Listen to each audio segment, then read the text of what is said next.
Oh, 24-minute video. Perfect. Alright, look, I won't waste your time in giving an intro like you're a returning person. I know you're here for Ye, Yeezy, Yeezus, whatever you want to call the big man. And now you're listening to a bird talk about a creative mastermind. Yeah, no, this isn't an acid trip, I swear. And to the returning people, I appreciate you coming back to this video. It's gonna consist more of me talking instead of attention span editing, so I recommend you clean your room, take a walk, or even fall asleep to my crisp audio. Is this pretentious? Well, yeah. Well, just like the man himself, I might be a god, so who cares? In the future, I have a possible collab talking about a more in-depth Iceberg on Mr. West, but today we'll be covering a simplistic one. And this Iceberg is by Blue Birder 2. It'll be down in the description. And to those who don't know what an iceberg is, howdy ho, I'll introduce it to you now. It's a tier list covering most known facts to least known, and we're gonna go dive into it right now. But before the video starts, I'm interested to know what's your favorite Kanye album, so please tell me in the comments down below. I'm gonna assume a lot of them start with M. Chat, what's your favorite Kanye album?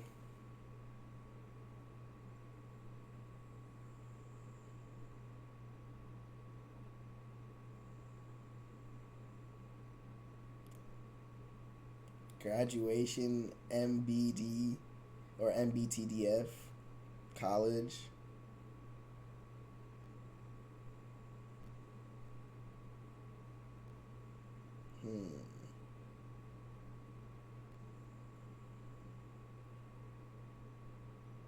Nigga said whole lot of red. Okay. And end with F. But who knows, we might have some odd liars out there. Alright, now to the first layer. I Love It. I Love It is a song by Ye and Lil Pump, featuring guest vocals by American comedian Adele Givens, using snippets from her comedy material. The song was produced by West alongside DJ Clark Kent, and frequent Lil Pump collaborator CB Mix, with additional production by Ronnie J. The song premiered at the 2018 Pornhub Awards. I Love It reached #1 in Canada, Finland, New Zealand, and Sweden, as well as the top 10 in Australia. Kanye West was the creative director of the inaugural Pornhub Awards on September 6, 2018. After a live performance with Tiana Taylor, West later premiered the video for his new song with Lil Pump. A music video for the single was also premiered at the Pornhub Awards. West and Lil Pump wore giant rectangular bodysuits reminiscent of characters from a video game called Roblox, as they walked down a hallway lined with women covered in mesh clothing posing as statues. The video was executive produced by Spike Jonze and directed by West. And after that, the video just became a huge internet meme. As of right now, I Love It as a certified double platinum by the RIAA for selling over 2 million units in the United States. Yeah, when this was originally released, that shit went platinum? Remember everybody talking about it, you know, because of the Roblox and Lil Pump stuff. Some found it weird that Ye would collab with Pump because he was mostly hated for being a mumble rapper. But I mean, if Ye could collab with somebody who literally has murder on his mind, he could collab with anybody. Poopity Scoop. Lift Yourself is a song by Ye that he wrote alongside James Macy and Ben Winters, which also had additional production from Mike Dean. Lift Yourself received mixed to negative reviews from music critics. Apparently though, the song has some history to it. Pusha T confirmed that there's a real version of the song with proper lyrics, and it just hasn't been released yet. In September 2018, West admitted Canadian rapper Drake had some ill feelings toward him. So okay, when it came to Lift Yourself, Drake also originally wanted the beat. West also has stated that he should have given Drake an opportunity before releasing the final version, and also apologized to him over their falling out. So the issue with this ended up rolling over to Pusha T's feud with Drake. Well, I'm not gonna lie, this is funny. Over their falling out. So the issue with this ended up This nigga was wildin'. This shit was hilarious. Rolling over to Pusha T's feud with Drake. Well, the next part of this has to do with the Drake beef, so I just hop into that now. Drake beef. Though they've made subtle remarks about one another over the years, both rappers seem to have a mutual respect for one another. However, that came to a screeching halt in 2016. During his St. Pablo tour, West went on a rant about Drake and DJ Khaled's I'm On One single from 2011. Ye said that the rappers paid off the radio stations to get their song played. And then things got even worse between the men in 2018, when rapper Pusha T released the song Infrared, which West produced. Pusha T allegedly said that Drake uses ghostwriters. He also revealed that he had a child. Ye later apologized, saying he said nothing about Drake's son. And then Drake released In My Feelings, and on the song he raps, Kiki, do you love me? Kiki was alleged to be Kanye's wife, Kim Kardashian West, who is also rumored to have hooked up with Drake in the past. You used to date my wife, but you know, you get in an interview, don't mention my wife. If someone brings my wife up, you say, hey, I respect that man, I'm not speaking on that. You know, if I had a girlfriend from Chicago, her name was Renita, and then you was married to Rihanna, I wouldn't make no song called Riri. So when you're like, oh, I don't know where it come from, you too smart for that, bro. Since then, the drama died down. As of now, it's pretty much ended with the Pusha T stuff. VMA incident. Wait, so Drake was fucking on... He said, Kiki, do you love me? Are you riding? So you never ever leave from beside me. Nah, I ain't gonna lie, that's funny. Asking another man wife if she love you. That's crazy. At the 2009 MTV VMAs, Swift wins Best Female Video Award for You Belong With Me. As she begins her speech, Ye jumps on stage and takes over the mic. Yo, Taylor, I'm really happy for you. I'm gonna let you finish. But Beyonce had one of the best videos of all time. I'm not gonna lie, Kanye wild, but he don't give a fuck. One of the best videos of all time. Okay, that's not... That nigga really do not give a fuck. Bro, and you gotta respect it. The nigga said, fuck it, bruh. He was spitting, though. He told the truth, bruh. Dead ass. Dead ass. Bullshit, everybody knows this clip. It's super fucking viral. I mean, I would even argue that it's pretty iconic. West was referring to Beyonce's Single Ladies music video, and by the time he was done spouting off protests, Swift had no time to finish her thank you speech. Needless to say, when camera shot over to Beyonce's face, she looked terrified. Of course, over time, Ye apologized, but then that whole Taylor beef happened. And even though you're new to this Iceberg, you might be a Taylor fan, all I gotta say is, he made that bitch famous. Okay, that was actually a joke.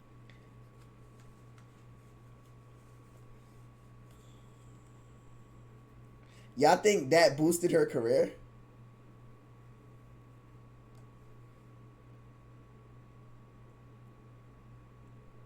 Like, I feel like that made her like she was famous, but that pushed her to like, boom. You feel me? Nah, he really did make that bitch famous. Not at all. Honestly, no. She was already big, but she wasn't like Taylor Swift's on like, I wouldn't say Adele's level, but she's up there, my nigga. I don't think she would have had that longevity if it wasn't for like the argument shit. Yeah, it gave her the like, can't do anything wrong in it. Everybody like pitied her. Like, oh my God, she's so nice.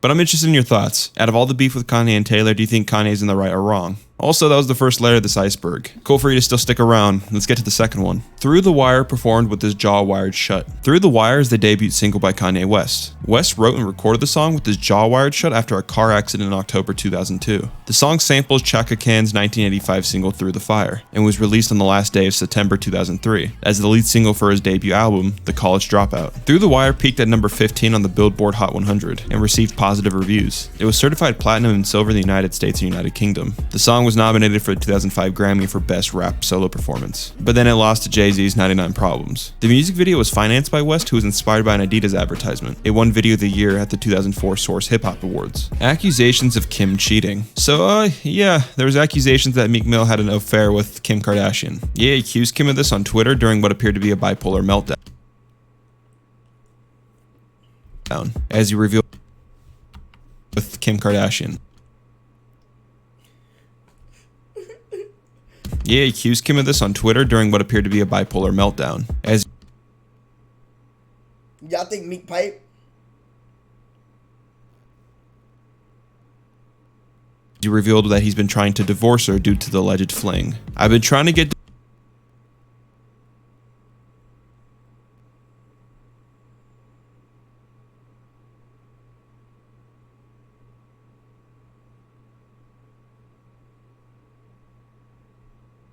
divorced with Kim since she met with Meek at the Waldorf for prison reform. As of now, Meek Mill addressed the allegations, taking it to social media. Shit is cap, come on, he wrote on Twitter. Meek's response arrived the same day that Kim released a statement asking fans for compassion as Kanye battles his latest bipolar episode. As many of you know, Kanye has bipolar disorder. Anyone who has this or has a loved one in their life who does, know how incredibly complicated and painful it is to understand. Don't get me wrong, I support Ye a lot as a creative person, but he was kind of spazzing at the time. But I don't fucking know. Maybe Yeezy cracked the code. Maybe Kim's been with everybody. How do I know? But what do you think? Wrong Car and Mercy music video. When Kanye West released Mercy, most expected to see a video with at least one Lamborghini Murcielago. The line, Lamborghini Mercy, your chick she's so thirsty is repeated throughout the song. In this case, Mercy is referring to Murcielago. But instead of using Murcielago, they use a Lamborghini Gallardo. Sure, it's an amazing car, but why not do the obvious? It appears that the main issue is just time constraints. They had a limited time to shoot, so they just used what they could. Lamborghini doesn't mind the West crew at all. There wasn't any copyright issues. Alright, that's layer 2 done. Now from here, we can move on to layer 3. Who knows what might happen from here? Probably not much. I'm kind of just overhyping it, but hey, stay with me. All right, here we go. Stronger music video references Akira. So Wes has never been shy about his interest in anime, and he has singled out Akira specifically as one of his favorite series. Ye has tweeted about the iconic film in the past, saying that it's tied right there with There Will Be Blood as his top movies of all time. The video was shot in Tokyo after Wes approached the head of Def Jam Records. The guerrilla-style reel was made in just under 2 weeks, and Wes wanted it to capture the futuristic video of graduation, so the rapper paired his love of Japanese pop culture with Akira to create one trippy homage. Yeezus is about the temporary pleasures of materialism. This is a subjective question, so I'll just give my honest thoughts. Yeezus is Kanye's most Kanye album. The album depicts a young black man who has reached the pinnacle of fame while dealing with prejudices while attempting to break into the fashion industry. It was also at the time when him and Kim Kardashian's relationship was in the spotlight at all times. So due to these pressures, he indulges on sex and alcohol to fuel himself. But by the end of the album, he realizes that he could buy virtually anything, and then he becomes lonely, and then pleads to God for forgiveness. There's a video by Mintrom Movies which explains the whole character journey of Yeezus. It only has 1,000 views, and Mintrom himself only has around 700 subs, which is criminally underrated. So after the video, go check him out and tell him that Skipper sent you. For real though, it's a really good ass video. Go watch it. But of course, you know, after this video. That's if you care about Yeezus, of course. Okay, I get it. Everybody loves this album. Late Orchestration. Late Orchestration is a live album by Ye that was released on April 24, 2006. The album features recordings of his live renditions of the songs derived from the first 2 studio albums. It was recorded at Abbey Road Studios in London, England before an audience of 300 personally invited guests and fans on September 21, 2005. Wes was backed by a 17-piece all-female string orchestra and featured guest appearances by John Legend, Luke Fiasco, GLC, and Consequence. The CD release features the full performance along with additional bonus track, Gold Digger Live, a video containing footage of the concert as well as interviews and bonus music for all the 4 singles of Late Registration. Also, just a cool side note, but Brockhampton's Iridescence album was also recorded at Abbey Road and they met on a Kanye West fan forum, so that's pretty cool. I just wanted to include that. If you're a Brockhampton fan, please tell me in the comments. Are there any Brockhampton fans in here? Oh, we could change the game. This shit's still fucking. You finna be one?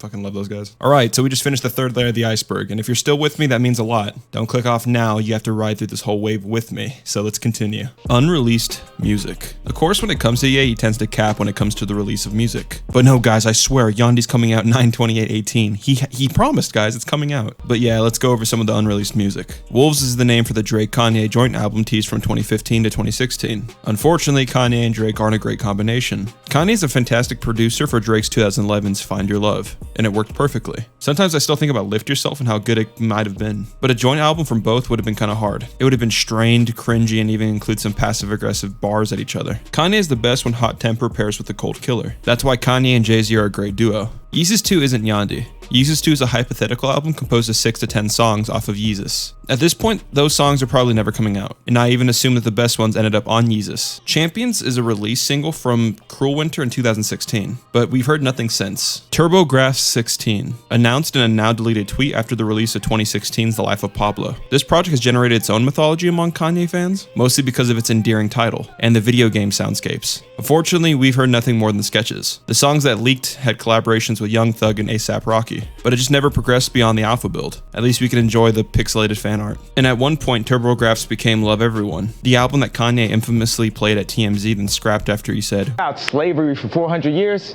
For 400 years? That sounds like a choice." Like, you was there for 400 years and it's all of y'all? You know, like, it's like we're mentally in prison. Yandhi. The album teased after 2018's Ye seemed to have another attempt at a unifying message of Love Everyone. The name hinted as much as the symbolism of purple, unifying blue and red, as the primary color on Yandhi's cover wasn't lost on me. Much crazy. Of the album... I feel like a lot of like the backlash that Kanye gets is not so much because he was wrong, but because he said it the wrong way. Like, he's just not a great communicator at his thoughts. He's just blunt. And you can't give everybody everything blunt. You feel me? That's a wild statement. All he's saying is that give me freedom or give me death, essentially. Like, 400 years of slavery is not necessarily a choice, but it could have been 200. Like, it took them a long time to get to that point where they wanted to revolt, but he's saying it should have never took that long. Like, y'all should have been like, give me freedom or give me death. A lot of people settled. He said we shouldn't settle. That's what he was trying to say, but he said it the wrong way. type shit, you feel me? Has leaked and it's really easy to find online. There are a few songs on Yandhi that had much greatness in them. Law of Attraction, built around a car alarm sound, but you can also find that alarm kind of in Jesus Gospel. So Help Me God was the album designed to follow up Jesus. There are versions of it online still, and it kind of sounds nearly complete, but just was never finished. It has finished records such as Piss on Your Grave, Tell Your Friends, in 4 or 5 seconds. Also, there's even a few versions of the original College Dropout. Of course, Kanye made some changes. He took off collaborations and then did some other things. There's Good Ass Job, which we still have a high chance of maybe seeing in the next few years. Maybe. Then, of course, you have Watch the Throne too. Ye and Jay-Z have a rocky relationship, but it seems still very intricate. Who knows? We might get to finally find out who's in Paris. I was going to say, tell me who's in Paris down below in the comments, but how about we not do that? Drake's verse on Sicko Mode is about Kanye. Many have perceived these lines to be a shot at Kanye West, who Drake's been beefing with after the Pusha T and Drake's son situation, which would make sense. I mean, even listening to the thing, he's talking about taking a flight to somewhere, talking about vindictive things. If you know, we covered this earlier about the lift yourself stuff, so yeah, if you look more on the Genius page, you could definitely see this is about Kanye. And of course, there's interviews where Drake is being completely transparent about his thoughts, about how he used to look up to Kanye, and now it's like your idols become your rival situation. Pretty interesting. Maybike. Yo, we in San Fran. I'm on the Maybike. Y'all got the Maybach. I'm on the Maybike. Look at that. Ah. Look at that. Pulling up in the Maybike. Ah. You know what I'm talking about? I mean, he's pulling up in the Maybike. What the fuck are you hating? That's where some of y'all bitter that you just don't got the Maybike. But yeah, it's just a meme of Kanye on a bike. I mean, but it's kind of just, you can assume. I mean, I don't have to hold your hand through this, right? Look, it's a Maybike. Croc. This is referring to a tweet by Kanye where he just said croc with a photo of an alligator or crocodile. I don't really know. The meme blew up on r/Kanye. I mean, the gator's strapped. Look at this post as well. He even has a cute little t-shirt. I'm interested though, if you use r/Kanye, can you tell me more about below why Croc blew up and how it blew up? All right, that's the 4th layer of this iceberg covered. We'll now be moving on. Thanks for still sticking here. Let's see what happens. Record for hype leak. So before My Beautiful Dark Twisted Fantasy, there was a leak that surfaced on the internet. This time a locked full album months before the official release on July 9th, 2010. An anonymous message board user had allegedly gained access to Hype Williams' manager's email account and discovered the entire album on a zip folder, before facing the fact that all contents in the entire discography was locked behind an individual password and master passcode. Hype Williams is the director who wrote the script for West's critically acclaimed 2010 Runaway film, among working with many other artists since 1991. The file was titled recordforhype.zip.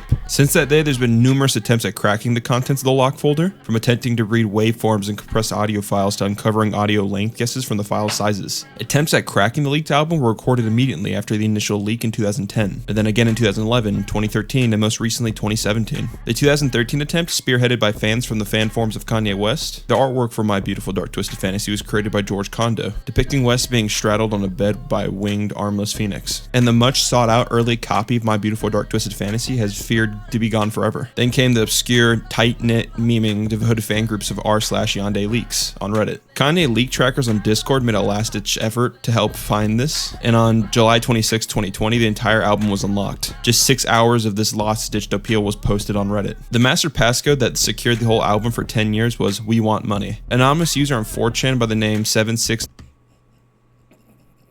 We want money. Yeah, facts. Niggas want money. 9489988 wrote, "Password is we want money. It's not corrupted. Music sucks." The entire leaks were just renamed. Hell of a Life is University, Dark Fantasy is Tip, Power is Horus, Chain Heavy is Bronze, Ghetto University is Bear, That's My Bitch is PRS, Runaway is Wheezy, Lost in the World is Kanye West, Gorgeous is Mad, Monster is Monstrous, Hold Me Back is Nicki Minaj, Devil in a New Dress is Warner Chappelle, The Joy is Charlie Wilson, So Applaud is Lion, Blame Game is Apathy, Sweat on My Face is Ending. Reddit user /you the real maker posted recent appeal of the Yandhi leaks that ultimately led to the attempt being posted to 4chan and eventually being cracked. The Yandhi leaks cover photo is just a replicated cover art of West. There's really niggas out there who just sit on their computer trying to crack like leaks all day. His upcoming album Donda. I think it's pretty cool, the idea of just like a bunch of internet fans cracking something. I don't think that's kind of cool. I think that's kind of obsessive, and niggas should go get a life. I mean, you could definitely go right now and listen to it. I think niggas should go get a life.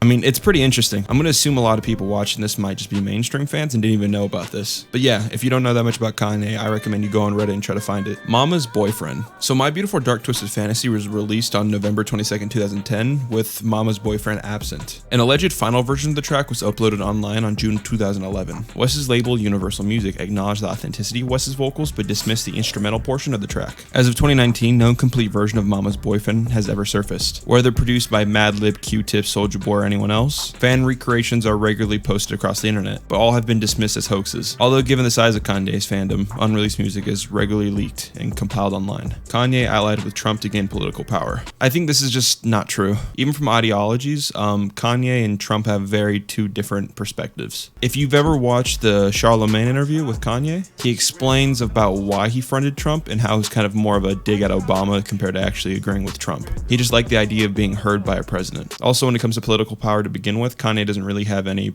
leverage.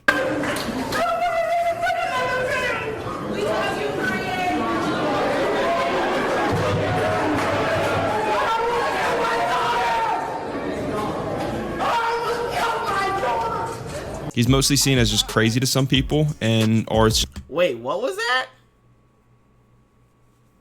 What happened? I don't remember that. What was that situation? He almost killed his daughter? Is that what he said?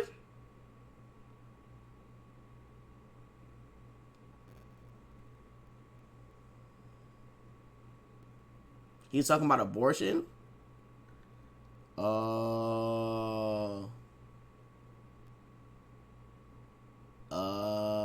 He was gonna get an abortion? Damn. Just seen as a meme. Rest in peace to them niggas, man. While he might have wanted to take the presidency thing seriously, it wasn't taken serious at all. It was actually more controversial with, you know, the whole I almost killed my daughter type of thing. So I just think this is completely cap. My Beautiful Dark Twisted TKU sick?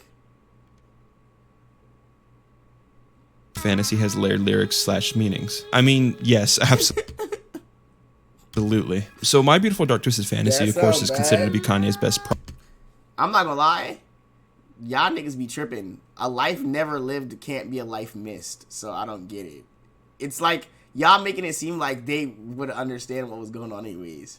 It never happened. So it never, like, there's nothing to, like, really be like, oh, no. It wasn't, they had no, like, understanding of anything yet. You feel me? So it didn't matter. Project ever. And if you look at the context of the actual album, it makes complete sense. This was at the time. Them little niggas finna guide me to greatness. Fuck. They were stepping stones to the life that I need to.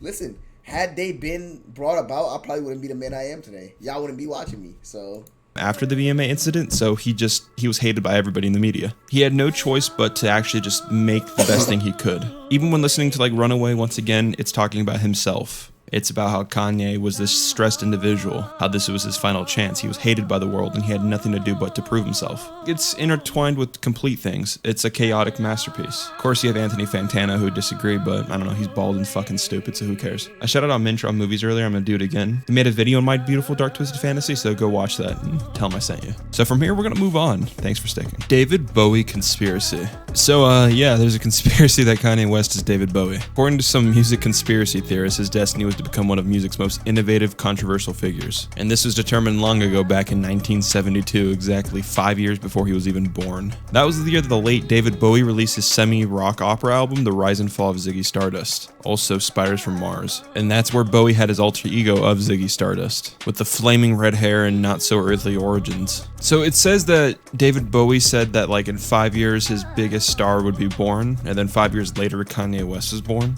In 1974, an interview with Rolling Stone, Bowie gave like this weird description of how his alter ego would eventually leave this earth. As soon as Ziggy dies on stage, the infinite takes his elements and makes them self-visible. He said this at the time. And then when Bowie died on January 10, 2016, West was one of the first artists to like commemorate him, tweeting just 1 hour after the official Facebook announcement of Bowie's death. David Bowie was one of the most important inspirations, so fearless, so creative, he gave us magic for a lifetime. And then of course with everything, that's when a Reddit fucking user made a conspiracy theory. But this time with just a few key updates, like pointing out David Bowie's final album, Black Star, and how it says that West is his chosen successor. First, the rapper is quite literally a black star. And second, the album's first track titled Black Star features some eerie revealing lyrics. Something happened on the day he died, the lyrics read. Spirit rose a meter and stepped aside. Somebody else took his place. A bravely cried, I'm a black star, I'm a black star. I think it's kind of funny the more we look at these icebergs, because like half of it is just completely fun facts and the other half is just stuff like this. I mean, you know what? Maybe he is Ziggy Stardust. Who fucking knows?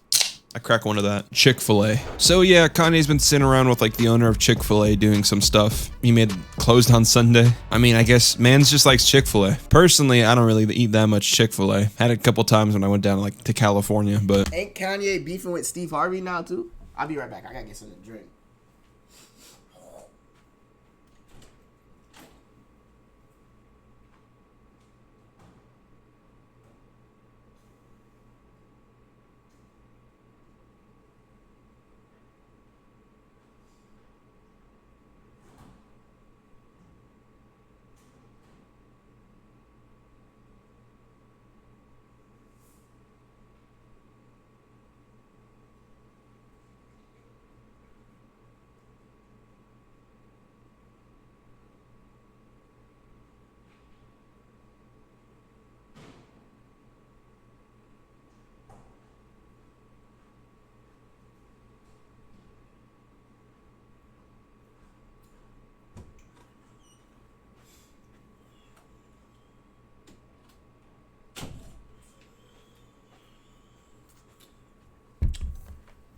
All right. But man's likes chicken sandwiches. Fuck it, bro. Like, who has school? Wait, y'all got school?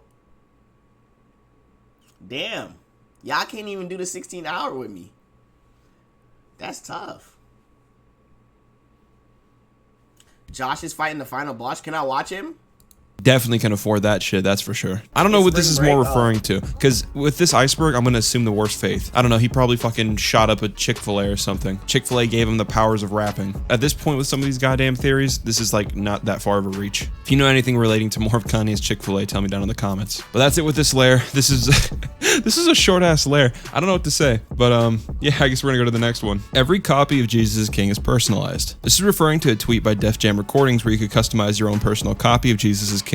It was on October 24th, 2019. And as you could tell just by the responses, it became a huge meme, with people responding with multiple things such as, Poopy is King, Stinky. Okay. You have Poopy is King, Amber is King, Kanye West. Or this awesome one that I love a lot, Poopy is King, Stinky. Stop lying, Ye's King, it's a sin. Michelle Obama is King, ah. So when you look down this whole thread, it just became a huge like meme underneath it. Honestly, it's pretty fucking funny, especially compared to like some of the other ones. Niggas playing with my God, man. Alright. Niggas wildin'. Poopy. Shit said Jesus is King, niggas turned into Poopy is King. Amen, bitch. Ones. Still don't know why it's so down low on this iceberg though. I wouldn't say that it's not common knowledge, but it's pretty out there. I actually remember when this was originally happening, I was gonna make my own, but you know, time catches up. Runaway, real meaning. So when listening to Runaway by Kanye, there's many ways to infer it. Of course, the real meaning of the song has to talk about Kanye himself. My Beautiful Dark Twisted Fantasy talks a lot about the VMA stuff, but everything about Runaway is talking about himself. Let's have a toast for the douchebag, have a toast for the assholes. This is referring to Kanye West. And it kind of gives you a little bit of his headspace. For this being on the iceberg though, I thought you could kind of infer it. The song is really deep for what it means to him, but it's easy to read between the lines. It's talking about how he mistreats women and how they should run away as fast as they can from him. And especially with recent events with Kim Kardashian, this song kind of hits different. It really makes you feel for the guy. Kanye buying underwear at Walmart. This is an actual thing. So this originally blew up on r/Yandhi leaks. I know, Reddit once again, always with everything. But there's just a response that says Kanye buys underwear at Walmart, where it's just a screen cap of him buying underwear at Walmart. I guess it was also a meme again where people were saying rip no underwear era, referring to how Kanye just never releases his own music. I don't know why this is so down at the bottom of the fucking iceberg. This has nothing like, he's just buying underwear. Let the guy just buy his own. Niggas can't buy underwear? See, I don't want clout, bruh. Cause listen, if you niggas catch me buying underwear at like a Walmart or Target or something, I just want some drawers, bro. I just need some drawers, bro. Like, come on, man. Like, If you see me buying white beaters at a Walmart, don't be like, oh my god, TK buys. I'm like, bro, I just need a white beater, bro. Like, it's not that deep, bro. This shit is underwear. But with that, though, I guess that just concludes this layer of the iceberg. Of course, this is a smaller iceberg, doesn't have as much things. And we're kind of just getting to shit that just is not that fucking deep. But I guess thank you for still sticking around. Let's get to the next one. Kanye wins presidency in 2024. For those who don't know, Kanye West lost in 2020. You win some, you lose some. But then when he lost, he made a thing saying Kanye for 2024. Me personally, think about this. If Ye ruled, imagine how cool the national anthem would be. But for this iceberg, I'm guessing wants us to talk more about his political platform. I could go into depth about what it's actually fully about, but you could just watch the Joe Rogan podcast. He goes 3 hours talking about organizations and corporations and stuff, speaking about how he wants to give back while including religion inside of like government. I don't know. I mean, he said the prequels were good. That was pretty cool. Can you be? Do not research. They told me not to research, but I kind of do whatever the fuck I want. So I looked up this mofo and now here it is. Can You Be was a song that was going to feature Kid Cudi and Travis Scott. A snippet of the song released around mid-2015. Apparently it was supposed to be one of Kanye's most deepest songs, discussing things, but I guess we'll never know. Kanye says love on White Ferrari. So Kanye's friends with Frank Ocean. I mean, he was on The Life of Pablo after all. So for Blonde on White Ferrari, Kanye says love at 351. It's so distinct, there's actually LR on it as well. You can only hear it in the right ear. It's a small detail, but it's something that's interesting to know. I actually knew this before this iceberg. I'm a big Frank Ocean fan, so I also did more research about this. But yeah, that concludes the iceberg. I won't lie, this is kind of short. Of course, like I said, I have a few